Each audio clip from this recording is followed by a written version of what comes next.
Well, hey, everybody, welcome. Thanks so much for joining us today. We're glad that you're with us. We are in the fourth part of a series we're doing here about daily habits. In fact, we're calling these essential habits. So if you're listening to this later, it was filmed in the midst of COVID. The shelter-in-place order has been placed on us here in California. And so we're all kind of learning new habits. If you're just joining us, my name is Andy Wood. I'm the lead pastor of Echo.Church, and today I have one of my good friends here with me, Pastor David Hibisky, who is the South San Jose campus pastor. What's up, David? Good to have you with us today. Hey, thanks for having me on, man. I'm glad to be here. It's great to see you since I actually don't get to see you in person. I know, maybe we can do a virtual hug, man. Virtual hugs, high fives, everything like that. David's rocking the Patagonia jacket in this 65-degree weather. It's cold in my house, man. We're trying to save on gas and electricity, man. Hey, man, one of the things I know and love about you is you're a pretty disciplined dude and really big on habits. So I'd love to hear you just kind of, as we're in the middle of this whole series of habits, talk about why it's so important to have good habits, especially in a time like this where everything in our lives is kind of in uncertainty. I think habits are super important for us to pay attention to, and I think most of the time we don't actually give them the attention that they really deserve and that we should.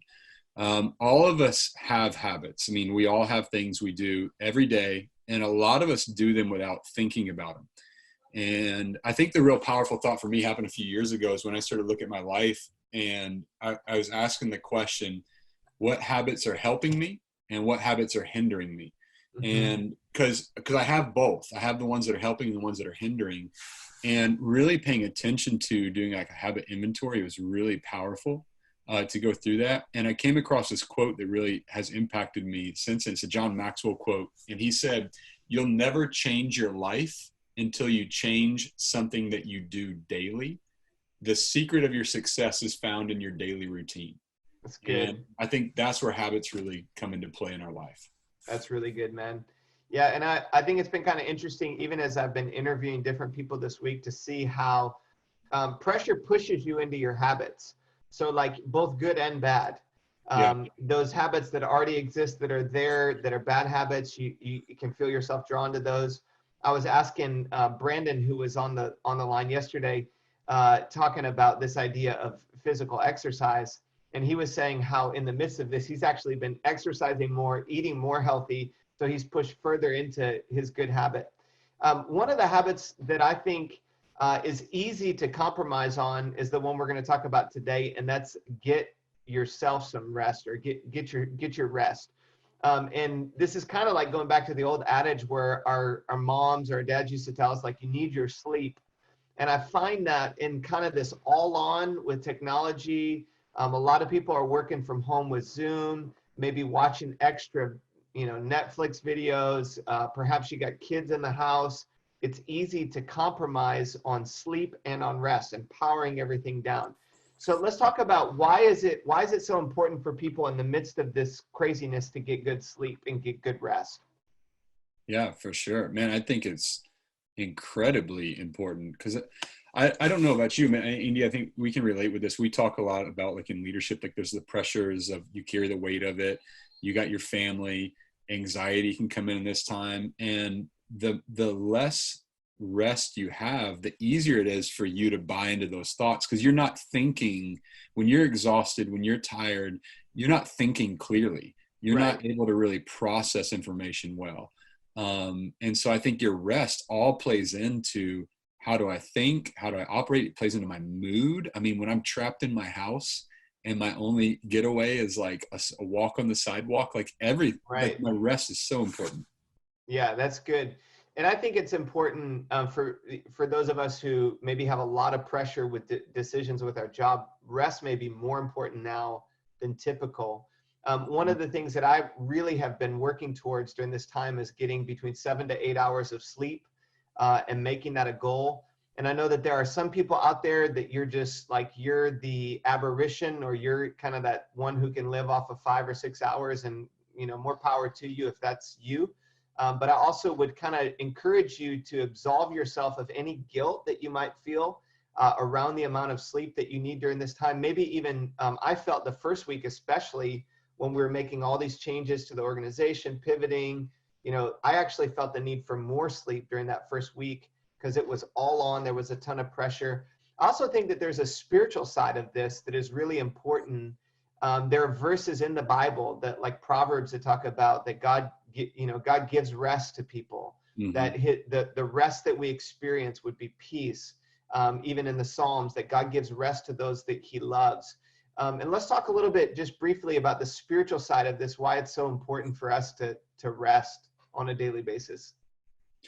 Yeah, I mean, I think that we want to hear from God in this time more than ever. And I think for me personally, I think the rest comes into that too. Like when I'm rested, I'm able to be more aware of what's happening. I feel like I can pay attention more and bring God more into it. I have better self-control over my emotions and my responses. I process scripture more clearly. So I think like the rest spiritually is so important. And like you hit on it, like how I think God gives rest to those who are trusting in him. So like the more anxiety that I'm putting on me to carry things that I can't carry, I'm gonna be awake. I'm gonna not rest well. And I think it's continuing to trust God in those areas allows us to rest. But I think there's a lot of things that even we get into right practically that help us to get the rest so we can connect with God. That's really good, man. That's really good. I think it's a good reminder too, like stress and pressure reminds us of a couple of things. Hi, Sammy. A couple of things ultimately, that we're not in control of the universe, that there's a sovereign God that is. It's a lot easier to have control of yourself when you're rested. So the more out of control the world is, the more important self-control becomes, and rest really helps with that. It also reminds me of Psalm 46, I believe it is, that says that when God says, "Be still and know that I am God," that there's something about putting my body to sleep that reminds me that I'm not God, that there is a God. Let's get practical, David. Let's talk about some shutdown routines. Like, what are some things that are helpful on a day-to-day basis that we can do to really get ourselves to that place where we're getting good rest? Yeah, for sure. I think for me personally, one of the things where getting good rest at night starts is like at the end of the workday. Yep. I think people are wired a little bit different. And you've got to learn you and how you really shut down. So I think you can take any of these principles and put them into your wiring, your world, and do that. For me, it's better for me to work a little bit longer at the end of the workday so that when I'm off, I'm done for the rest of the day. Yeah. And what that does, it helps my mind begin to step out. It helps my mind to disengage from work into home, family, rest. So, I mean, if I'm shooting for 5, but if it's better for me to go to 5:30 or 6 to finish so I can break, then that's better for me. And that's really, I think, what starts my shutdown. Then you hang out with the kids. And, for us, we've got little kids. For all of you who have young elementary kids, I mean, once I step out of work, we're into dinner mode, which goes straight into bedtime, which, then it goes into clean up the house mode and everything like that. So from really like 6 to 9, it's kids and clean house and everything like that. And so separating workout and not going back to work after 9. Yeah, that's really good. I think a couple other things that are super helpful for me is having a shutdown routine where I write down everything that I need to dump for the next day, so I don't have to think about it. So when I finish my workday, I want to leave the margin so that I can actually power down mentally. Reading a book, a physical book, not a digital book. So I keep a book by my bedside table. And taking, whether it's 20, 30 minutes to kind of shut down. The other thing that I've been doing during this time is I have I've been putting my phone in a different room and actually turning it off. And there's something for me about the act of physically turning my phone off that makes it easier for me mentally to disengage. Any other practical things that you would say? Yeah, I mean, I totally agree. I think some of the things I do is like I've learned that my phone can live on silent more often than not, and I can Yep. turn off all my notifications. So I don't like the notifications because they interrupt you trying to rest. So I think totally turn those off, doing that. One of the things too, I think that has been helpful for me is like, what is my routine? Like, what kind of can I do in routine during the night? Yeah. So this may sound kind of strange, but like I'm a night shower person, right? So like some people are morning, some people are night. But for me, what happens is once I get through the day, we get the kids down, and when I go into like my kind of like shower routine, it like sets my body and my mind into a rest. Because I think sometimes if we got everything going or we keep pushing or everything, nothing's normal. It's like our bodies never actually start to settle into a rest mode.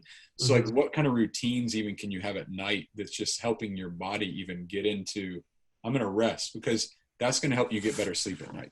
That's really good, man. One other practical thing is having a bedtime. Yeah. So like our kids have a bedtime. Stacy and I have a bedtime. My bedtime is 9:15, so that's the time I need to be finished, I'm powering doing down. dishes at 9:15, bro.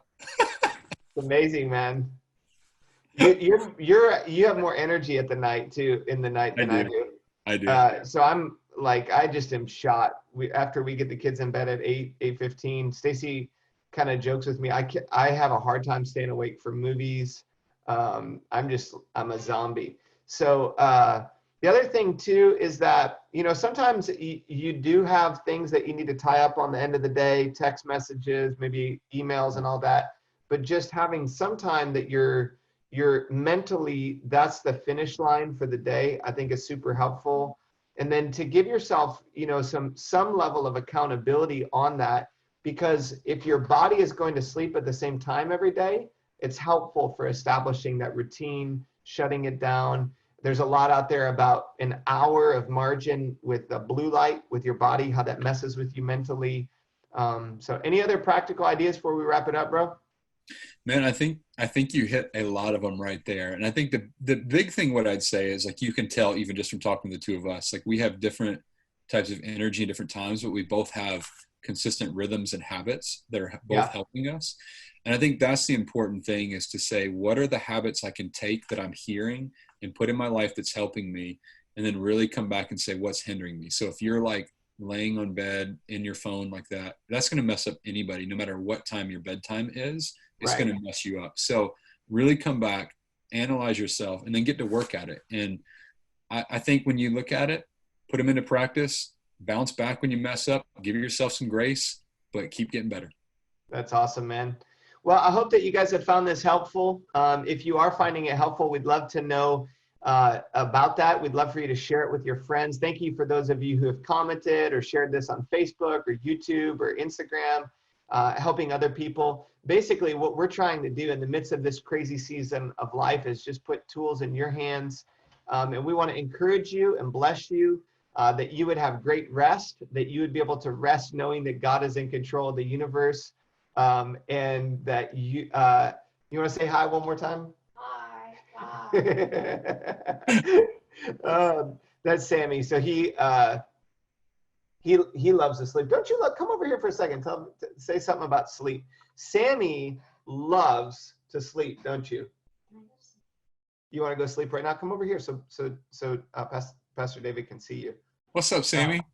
Hello. Sammy, don't you like to sleep in the morning? Yeah. Yeah. Sammy's the best sleeper in our household, and he reads books at night, and he's the man, aren't you? Yep. Yeah. Hey, so thank you, Sammy, for joining us. Thank you, everybody else who's been a part of this call today, and we look forward to being back with you tomorrow. We have one more daily habit that we're going to share about relationships. So we'll look forward to seeing you tomorrow. Thanks, David, for joining us. Yeah, man. Thank Guys, you. have a great day.